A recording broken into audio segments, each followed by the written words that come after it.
के इस नई वीडियो में बात करेंगे क्लास 8 के सुगम विज्ञान के बारे में। चैप्टर नंबर 1 फसल उत्पादन एवं प्रबंध के बारे में मैं आप लोग को बताऊंगा और लेकर आ चुका हूँ लघु उत्तरीय प्रश्न का मैं आप लोग को आंसर देने वाला हूँ। लघु उत्तरीय प्रश्न में शायद 12 प्रश्न हम लोग को देखने को मिलते हैं।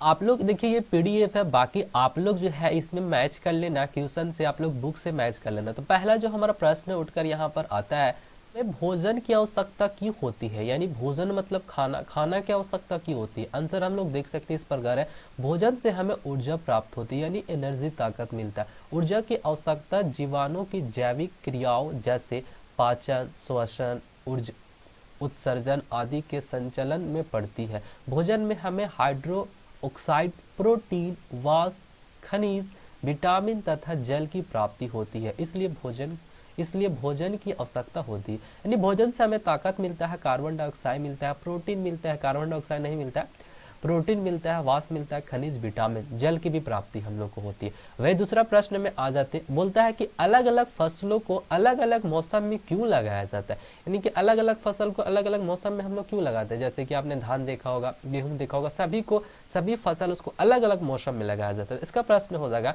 अलग अलग फसलों की खेती के लिए अलग अलग जलवायु प्रबंधित परिस्थितियों की आवश्यकता होती है। ये परिस्थितियां भिन्न भिन्न मौसम में प्राप्त होती है, इसलिए अलग अलग फसलों को अलग अलग मौसम में लगाया जाता है। यानी कि सभी का जो मौसम होता है वो अलग होता है। कभी अगर ठंडा है तो ठंडा में कोई और फसल लगाया जाता है। तो इस तरह से आप लोग क्वेश्चन का आंसर लिख सकते हैं। वही तीसरा प्रश्न में आते हैं। तीसरा प्रश्न की ओर आते हैं, खरीफ फसल तथा रबी फसल में क्या अंतर है। दो फसल है, आप लोग को पता है फसल 3 प्रकार के होता है, खरीफ फसल, रबी फसल, जैव फसल। तो हम लोग अंतर है खरीफ फसल तथा रबी फसल में बीच में, और यहाँ पे लिख देना खरीफ फसल इधर और इधर रबी फसल लिख देना। तो पहले खरीफ फसल का यहाँ पर अंतर लिखेंगे, उसके बाद इधर जो रहेगा रबी फसल का, जो कि एडिट नहीं हो पाया तो इस तरह से हम लोग लिख दिए। तो पहले खरीफ फसल की पहले तरफ हम लोग लिखेंगे कि इन फसलों को वर्षा ऋतु में बोया जाता है, यानी कि पानी के समय हम लोग को इस फसल में हम लोग बोते हैं। वही अगर रबी फसल का अंतर देखेंगे तो रबी फसल का अंतर लिखना, इन फसलों को शीत ऋतु में लगाया जाता है। वही दूसरा अंतर है में किया जाता है, यानी जून जुलाई में हम लोग रोपते हैं और अक्टूबर सितंबर में हम लोग इसको काटते हैं। वही इसका अगर रबी फसल का जो अंतर होगा, इनकी बुआई अक्टूबर माह में तथा कटाई मार्च में की जाती है। वही अगर तीसरा अंतर में जाए तो बोलता है खरीफ फसल के अंतर्गत धान, मक्का, सोयाबीन, मूंगफली, कपास आदि आती है। वही रबी फसल में जो होता है, रबी फसल के अंतर्गत गेहूं, चना, मटर, सरसों आदि आते हैं। वही चौथा प्रश्न की ओर आते हैं। बोलता है यहाँ पर, बीज रोपण के पूर्व खेती में जुताई क्यों आवश्यकती है। बीज रोपण के पूर्व खेती में जुताई क्यों, यानी कि हम लोग अगर रोपते हैं, रोपने से पहले, ठीक है, खेती क्यों मतलब जुताई क्यों करते हैं। जैसे हल से जुताई होता है, जो भी से जुताई होता है, क्यों करते हैं। तो आंसर है, जुताई से पोषक तत्व मिट्टी के ऊपर परत में आ जाते हैं, यानी कि जो भी नीचे तत्व होते हैं ना, मिट्टी के परत में ऊपर आ जाते हैं। इसके अलावा मिट्टी के कणों के बीच वायु संरक्षण होता है, यानी कि मिट्टी के बीच जो होता है वायु मतलब हवा लगता है, क्षमता भी बढ़ जाती है। विभिन्न खरपतवार भी जुताई के दौरान जड़ से उखड़ जाते हैं।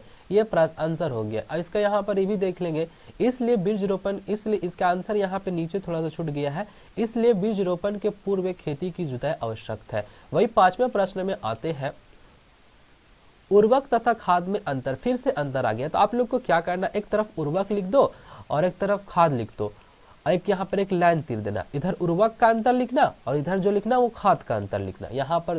तो पहला जो हम लोग उर्वरक तरफ अंतर लिखेंगे, वो बोलता है, उर्वरक अकार्बनिक रासायनिक पदार्थ होते हैं जिनका निम्न फैक्ट्रियों में होता है।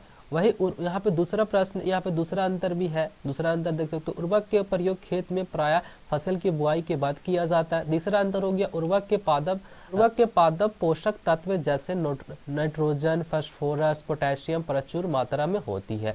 वही खाद के तरफ आते, खाद का अंतर हो जाता है। खाद कार्बनिक पदार्थ होते हैं जिनका निम्नीकरण प्राकृतिक पादप तथा जंतुओं में अपशिष्ट में अपघटक से होती है। वही दूसरा अंतर है, खाद का प्रयोग खेतों में फसल की बुआई के पूर्व जुताई के दौरान किया जाता है। खाद का प्रयोग, जैसे खाद का प्रयोग यहाँ पे बोल रहा है, खाद का प्रयोग खेत में फसल के बुआई के पूर्व जुताई के दौरान किया जाता है। पोषक तत्व उर्वरक के संतुलन रूप में कम होती है। तो ये इसका आंसर है, जो कि आप लोग देख सकते हो, एक लाइन बना के आप लोग लिख देना। छठे प्रश्न में आते हैं, फसल चक्र की परिभाषा दे। इनका परिभाषा यानी कि फसल चक्र क्या है, तो आंसर हो जाएगा उर्वर शक्ति में बनाए रखने के लिए कोई दो फसलों के बीच एक फलीदार फसलें लगाने में पंक्तित फसल चक्र कहलाता है। ये 6 प्रश्न हो गया। और नेक्स्ट वीडियो में हम लोग 6 से 12 प्रश्न का, टोटल 6 से लेकर 12 प्रश्न, जो कि मैं आप लोग को 12 प्रश्न, 6 से लेकर 12 प्रश्न नेक्स्ट वीडियो में, इसका पार्ट 2 वीडियो आएगा, उसमें आप लोग देख लेना, उसका आंसर आप लोग को